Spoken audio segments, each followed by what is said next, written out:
I stood on the front porch of the farmhouse I had called home for 33 years, staring at a brand new lock on the door. The metal still looked fresh, and the person who had installed it wasn't a stranger. It was my sister. A sister who hadn't lived on this farm in over 20 years. Only 6 days had passed since we buried our parents. The flowers on their graves were still fresh. The pain hadn't even settled in yet. But somehow, before the mourning was over, my sister had already called a locksmith. She stood behind the screen door, holding our mother's favorite coffee mug, and calmly told me the house belonged to her now. The house. The farm. The money. Everything. According to her, all of it was hers. And she wanted me gone before sunrise. What she didn't know was that our parents had spent years preparing for this exact moment. And the truth was hidden inside a second envelope nobody expected. My name is Claire Dawson. I'm 33 years old, and I've spent most of my life working on my family's farm in Western Virginia. For 10 years, I handled every financial record, every contract, every invoice, every tax document connected to the farm. I knew every inch of that place. The orchards, the cattle fields, the storage buildings, the machinery. I knew how much every acre earned and how much every season cost. The farm wasn't just where I lived. It was my life. My older sister Vanessa never felt that way. 5 years older than me, she left the day she turned 18. She loaded her bags into her boyfriend's pickup truck and announced she wasn't wasting her future picking apples. She said it right in front of our mother. Then she drove away. Over the years, she bounced from one city to another, one relationship to the next. One failed plan after another. Fashion school, business ventures, 2 marriages, 2 divorces, a dozen new beginnings. Every Christmas she'd mail a generic holiday card, but she almost never visited. The only time she called regularly was when she needed money. $500, $1,000, sometimes more. And every single time, our parents helped her. I never understood why. One evening years ago, I asked my father why he kept sending checks to someone who clearly wanted nothing to do with us. He looked at me and smiled. Because she's still my daughter. That was all he said. And somehow that was enough for him. Everything changed on a cold Tuesday afternoon. I was finishing monthly reports when the kitchen phone rang. Almost nobody called that number anymore. So I answered immediately. It was the state police. My parents had been driving home from a local farmer's market when a deer ran across the highway. Dad swerved. The truck hit a guardrail, then rolled down an embankment. My father died before emergency crews arrived. My mother survived for only a few hours. I sat beside her hospital bed holding her hand until the end. She never opened her eyes. At 2 a.m, I stood in the hospital parking lot and called Vanessa. The phone rang several times. When she finally answered, her first question wasn't what happened. It wasn't whether our parents were okay. It wasn't even why I was calling so late. Her first question was, did they have life insurance? I stood there in silence. For a moment, I honestly thought I'd heard her wrong. But I hadn't. I told her both of them were gone. She became quiet. Only for a few seconds. Then she asked about the house. That was the moment I realized she wasn't coming home to grieve. She was coming home for something else. Over the next few days, I handled everything alone. The funeral arrangements. The obituary. The church service. The flowers. The paperwork. The business notifications. The farm operations. The cattle still needed feeding. The equipment still needed maintenance.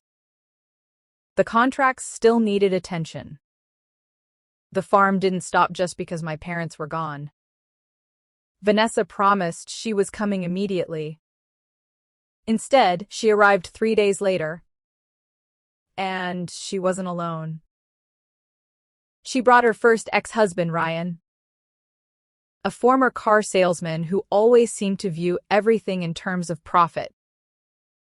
The moment their rental car rolled into the driveway, I knew this wasn't a family reunion. It felt more like an inspection. Vanessa stepped out wearing expensive clothes and sunglasses. Ryan followed behind her, looking around the property like an investor examining land. Neither of them hugged me. Neither offered condolences. Neither asked how I was holding up. Vanessa walked directly into the house and slowly looked around. "This place hasn't changed at all," she said. Then she laughed. "Still smells like a farm." Ryan wandered outside almost immediately, phone in hand, taking notes, checking distances, studying the property. I watched him walk along the fences my father had built with his own hands. He wasn't looking at memories. He was looking at value. An hour later, Vanessa found me in Dad's office. She had already opened several filing cabinets. "Where are the documents?" she asked. "What documents?" "The deed, the bank records, the will."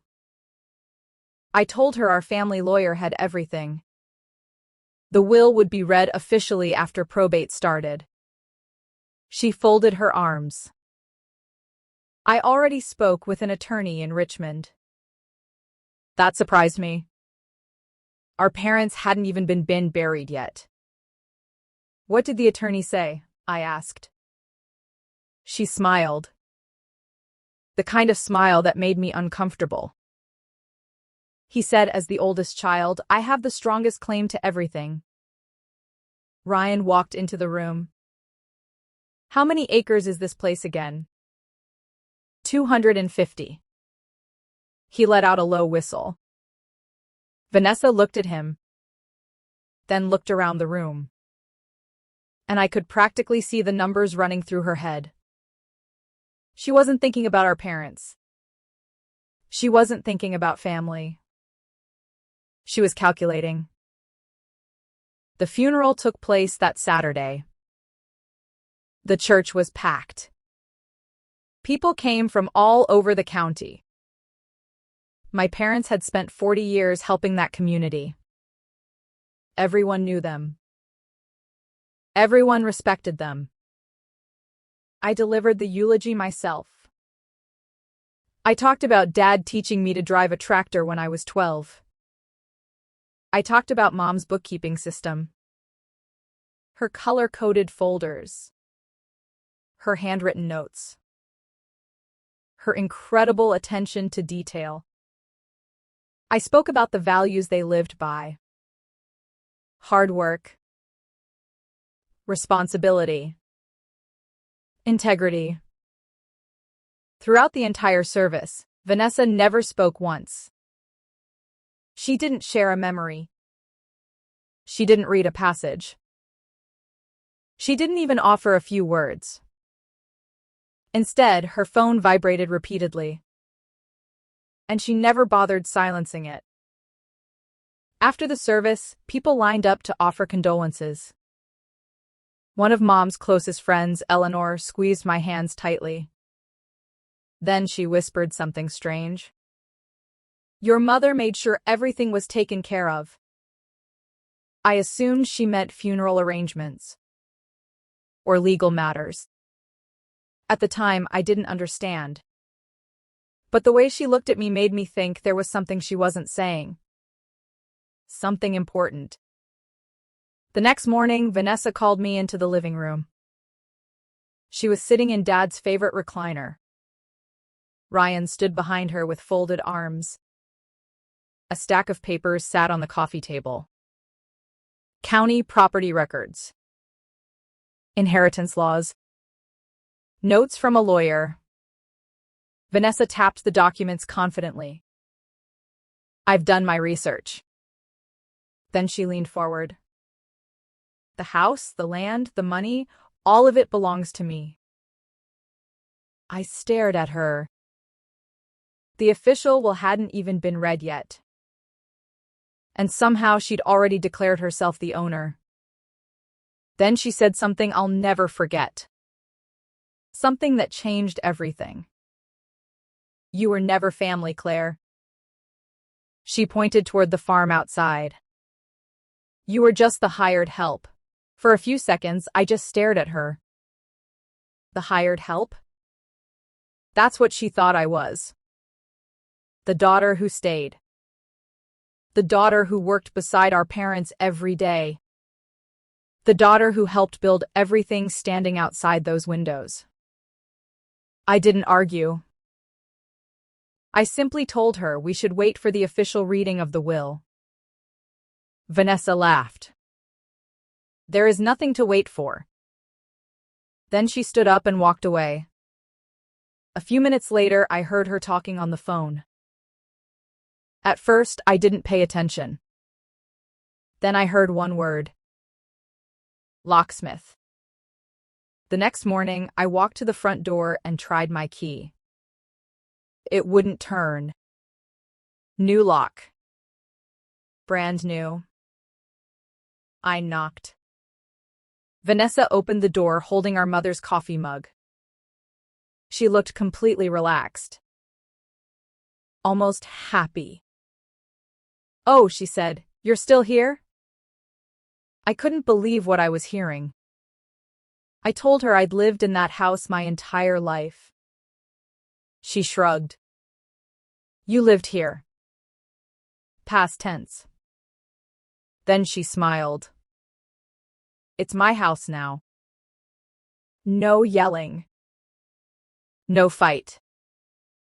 Just cold certainty. I walked back to my room and packed 2 suitcases. Clothes. My laptop. 10 years of farm records. Important financial files. Everything I couldn't afford to lose. Vanessa watched from the hallway. She never offered to help. Never apologized. Never showed a single sign of guilt. When I finished packing, I carried everything across the property to an old apartment above the equipment shed. It wasn't much. 1 room. A tiny bathroom. A small kitchenette. But at least it was still on the farm. That evening, I stood by the window looking toward the main house. The lights were on. Music was playing. Vanessa and Ryan were celebrating. Celebrating an inheritance they hadn't even received.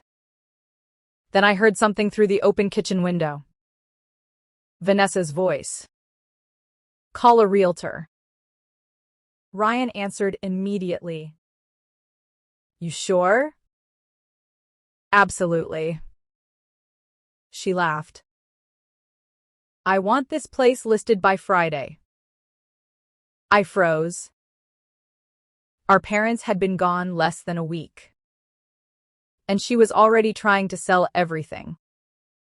At that moment, I realized she wasn't planning to save the farm. She was planning to erase it. That night, I called our family lawyer, Thomas Carter. When is the will reading? I asked. Tuesday morning. Only 4 days away. I felt relief. Finally, the truth would come out. Before hanging up, Thomas said something strange. Make sure you bring your records. My records? All of them. Then he ended the call. I sat there staring at my laptop. 10 years of bookkeeping.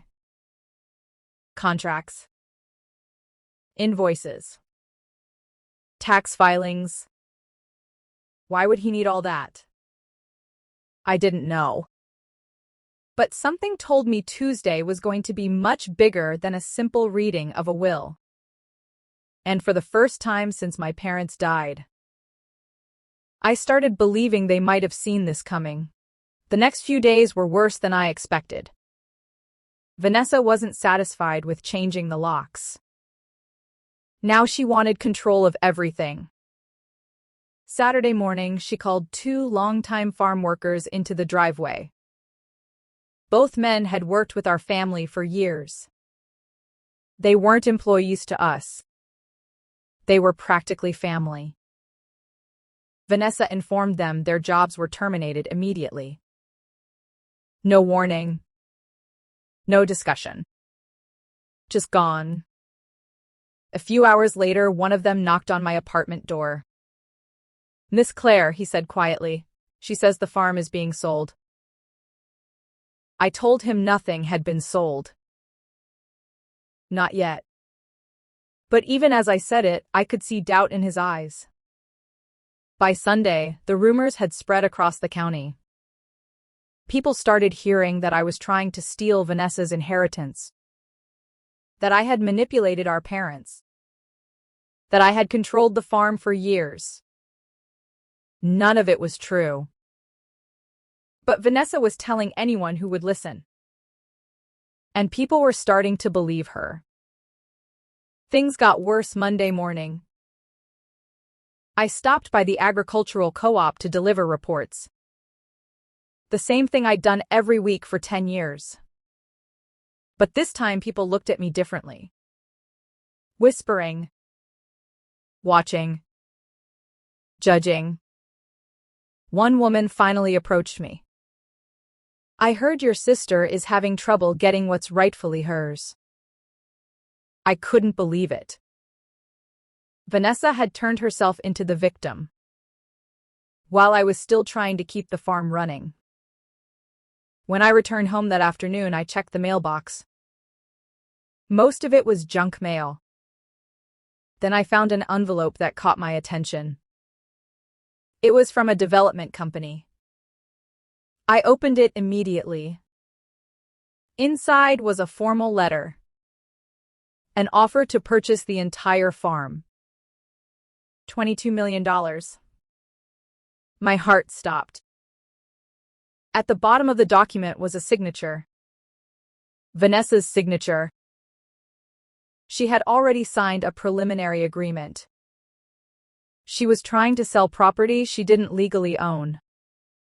The will hadn't even been read yet. I grabbed my phone and called Thomas Carter. After reading the document, he became very quiet. Finally, he said, "Keep that letter."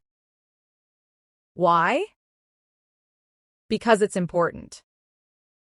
Then he paused. And once again said the same thing.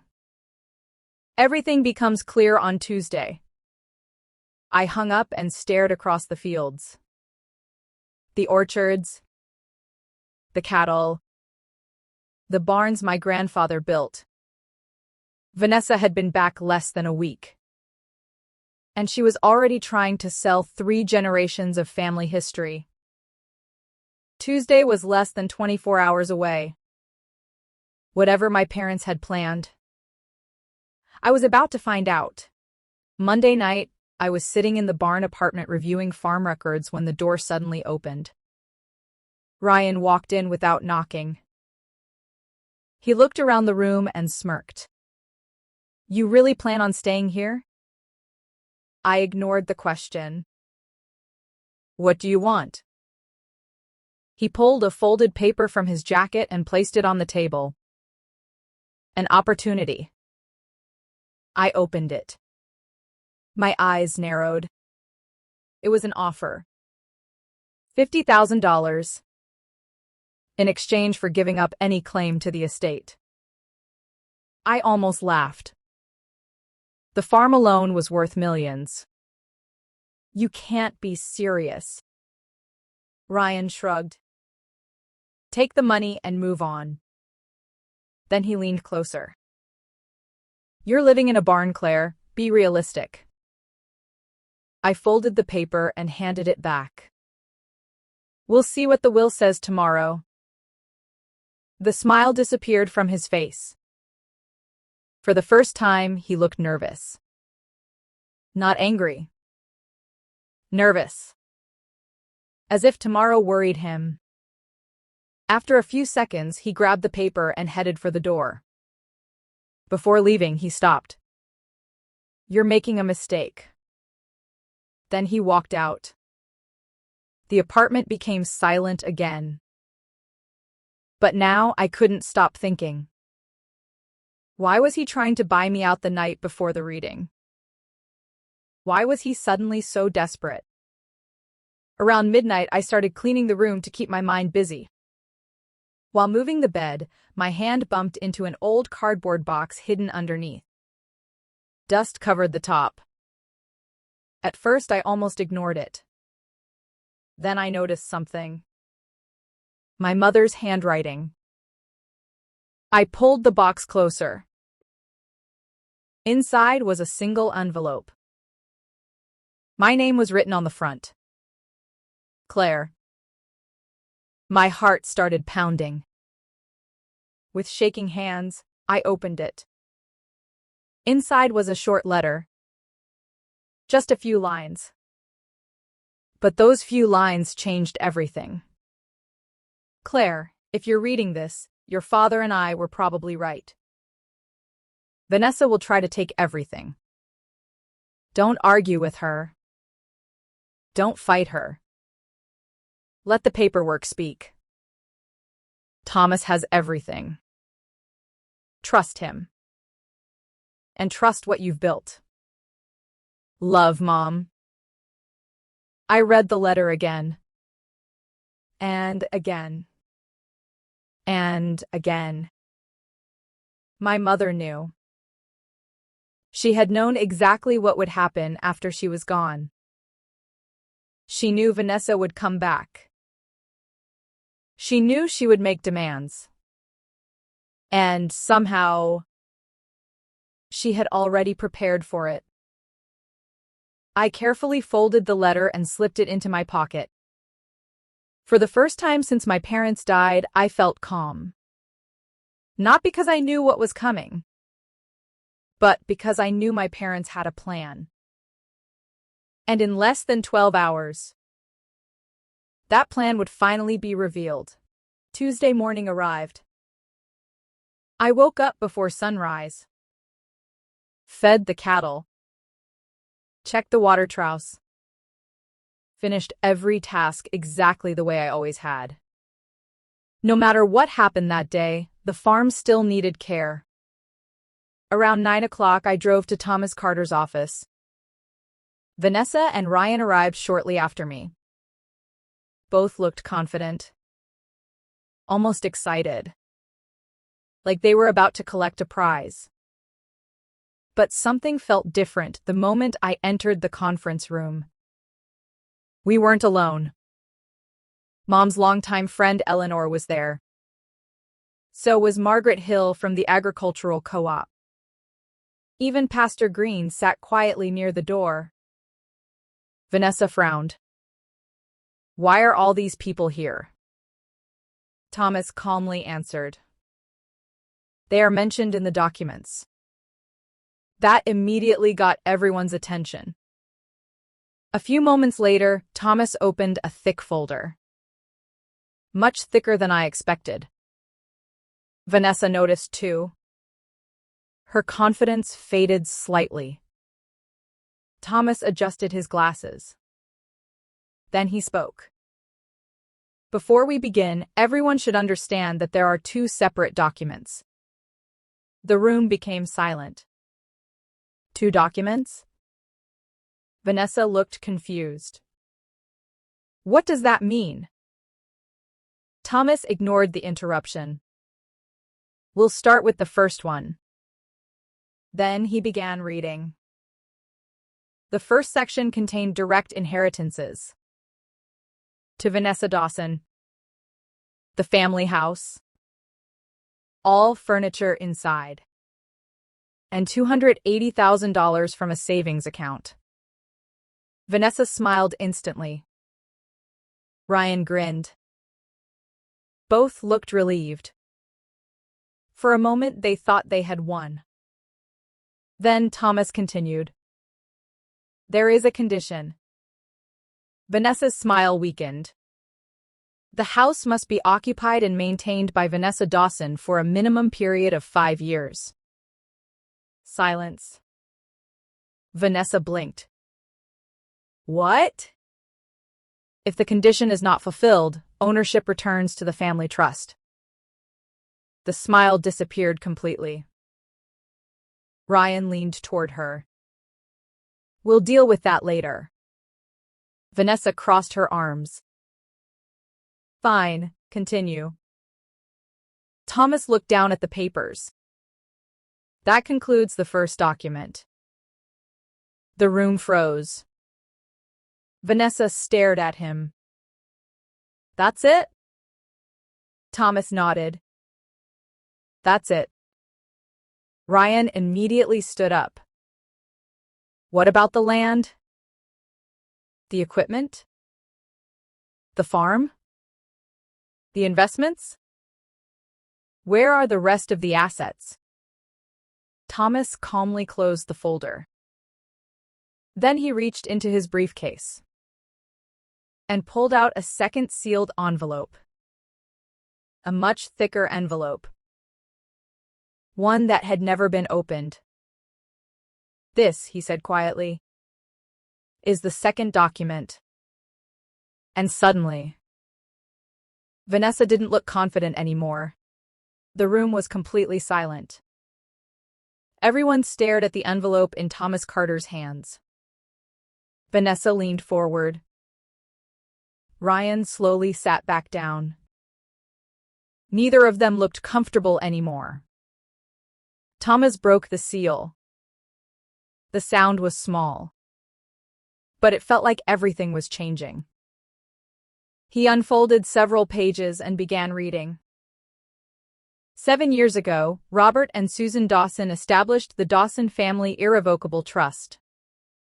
Vanessa frowned. A trust? Thomas continued. The trust includes all agricultural land, equipment, mineral rights, cooperative investments, and educational funds. Then he paused.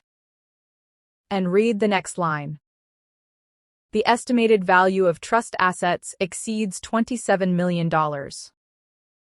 Nobody spoke. Not a single word.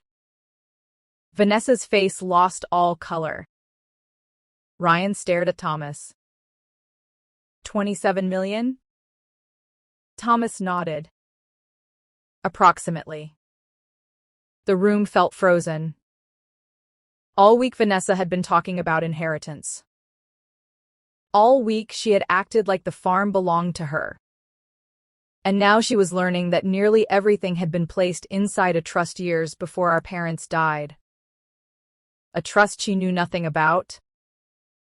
Ryan finally broke the silence. So who's in charge of it? Vanessa immediately answered. Obviously me. She sounded desperate. As the oldest child, it has to be me. Thomas looked up from the document. Not exactly. Vanessa's expression changed. What does that mean? Thomas turned another page. Then began reading the trustee requirements. The trustee must have lived on the farm for at least 5 consecutive years before the grantor's deaths. Vanessa immediately looked uneasy. Thomas continued. The trustee must have maintained verified financial records related to farm operations. Ryan's jaw tightened. Thomas wasn't finished. The trustee must also demonstrate active involvement within the local agricultural community. The room became painfully quiet. Everyone understood the problem. Vanessa met none of those requirements. Not one. She hadn't lived there. She hadn't managed records. And she had no involvement with the farming community. She was completely unqualified. This is ridiculous, she snapped. They wrote those rules to exclude me. Thomas didn't react. Your parents wrote these conditions 7 years ago. Then he looked around the room. And they were witnessed. Eleanor raised her hand slightly. So was I. Margaret nodded. I was there too. Vanessa stared at them. Suddenly, she realized this wasn't something created last week. Or last month. This had been planned years ago. Long before anyone knew our parents would pass away. Long before she returned. And for the first time since arriving at the farm. Vanessa looked scared. Vanessa slammed both hands on the table. This is a setup. Her voice echoed through the room. Claire manipulated them. Nobody responded. Nobody agreed. Thomas simply turned the page. There is one final section. The room became silent again. Vanessa stared at him. Ryan looked nervous. Even Pastor Green leaned forward. Thomas adjusted his glasses and began reading. The designated trustee of the Dawson Family Irrevocable Trust shall be... He paused briefly. Then read the name. Claire Marie Dawson. Silence. Complete silence. No one looked surprised except Vanessa and Ryan. They already knew the answer before Thomas finished speaking. The requirements had described only one person. The person who stayed. The person who worked. The person who kept the farm running. Me. Vanessa shook her head. No. Her voice was barely audible. No, that's impossible. Thomas calmly placed the document on the table. It is very possible. It's written clearly. Vanessa looked at me as if seeing me for the first time. Not as her younger sister. Not as the person she called hired help. But as the person our parents trusted most. Ryan stood up. We're contesting this. Thomas didn't even blink. You can try. But the trust was established legally 7 years ago. Witnessed. Recorded. Notarized. Your chances of overturning it are extremely small. Ryan sat back down. The confidence he had carried all week was gone. Vanessa looked furious. She pointed at me. You knew. I shook my head. I didn't. And it was the truth. I knew my parents had prepared something. But I never knew this. Never knew they had built an entire trust around protecting the farm. Thomas continued reading. The trust wasn't simply an inheritance. It was a responsibility. The trustee had to maintain operations, protect the land, support the local farming community, and manage a scholarship fund for rural students. It wasn't free money. It was a lifetime commitment. Exactly the kind of commitment my parents valued. Vanessa dropped back into her chair. For the first time in days, she had no argument left. And Thomas still wasn't finished. There is also a personal letter from Robert and Susan Dawson. A letter. Written by our parents. For both daughters. And everyone in the room knew this might be the most important part of all. The room was silent. No one moved. No one spoke. Thomas unfolded the final letter. Then he began reading. To our daughters. Immediately, the atmosphere changed. This wasn't legal language anymore. These were our parents' words. Their final message. We loved both of you equally. Vanessa looked down. For the first time all day, she wasn't arguing. Thomas continued. Vanessa, we gave you freedom. We helped you start over many times. Every time you needed us, we were there. And we would do it again. Tears appeared in Eleanor's eyes. Thomas turned the page.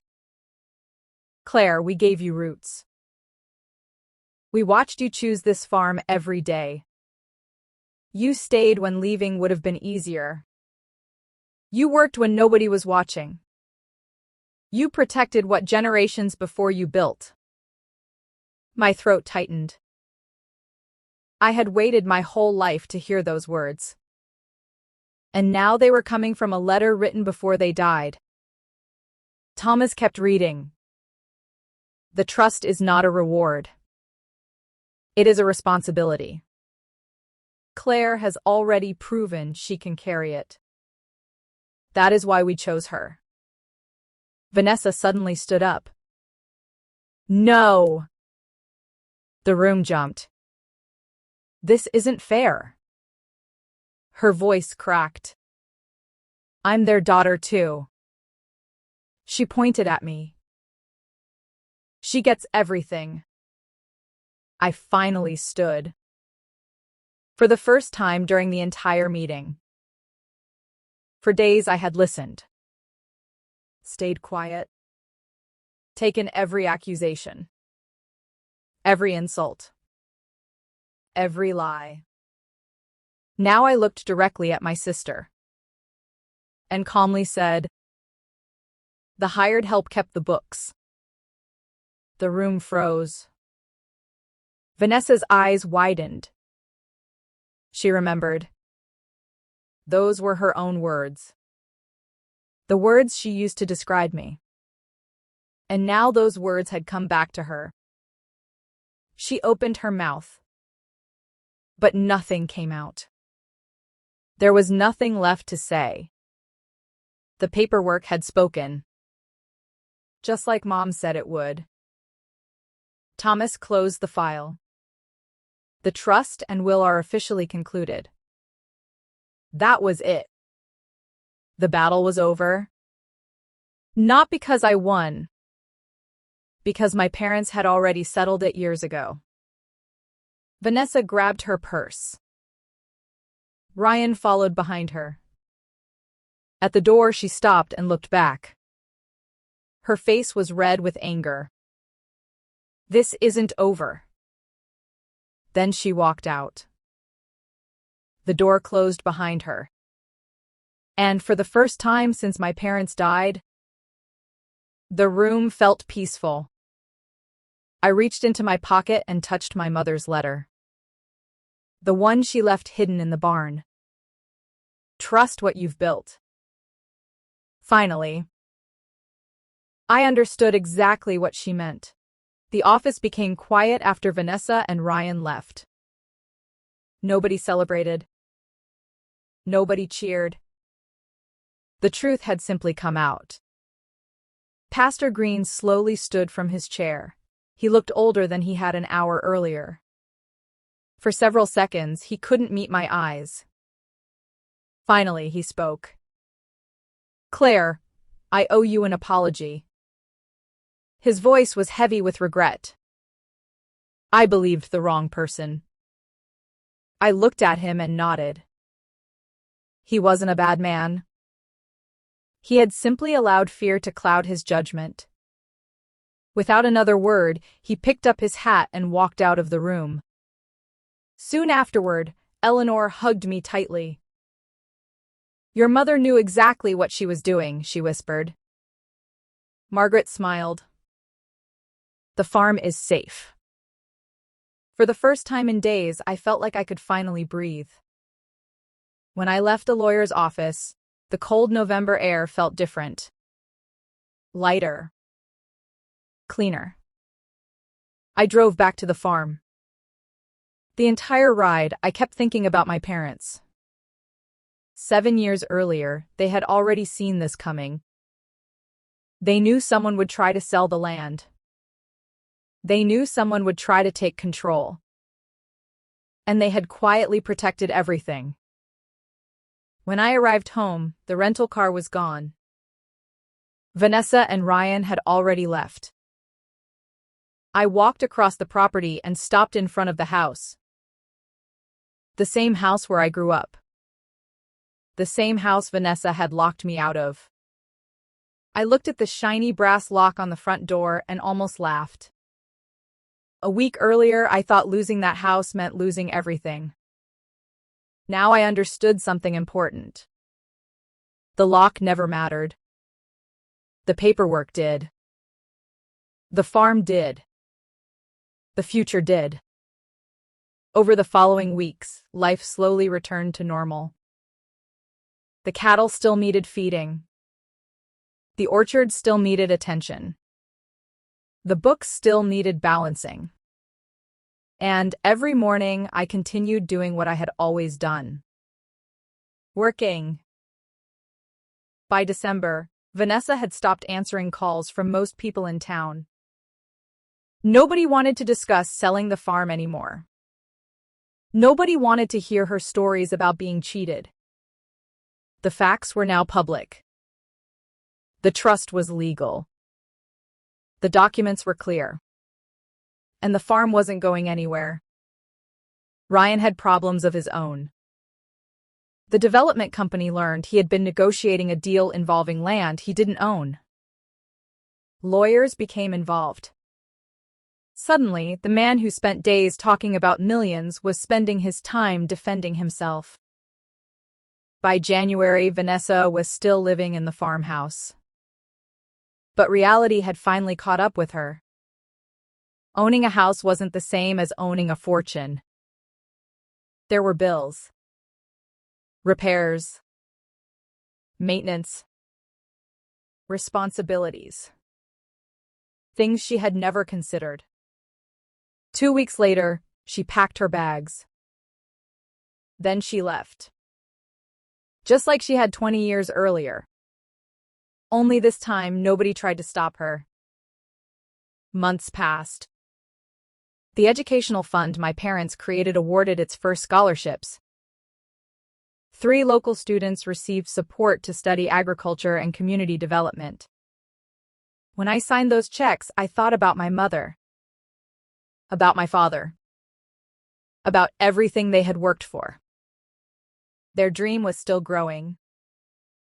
Just in a different way.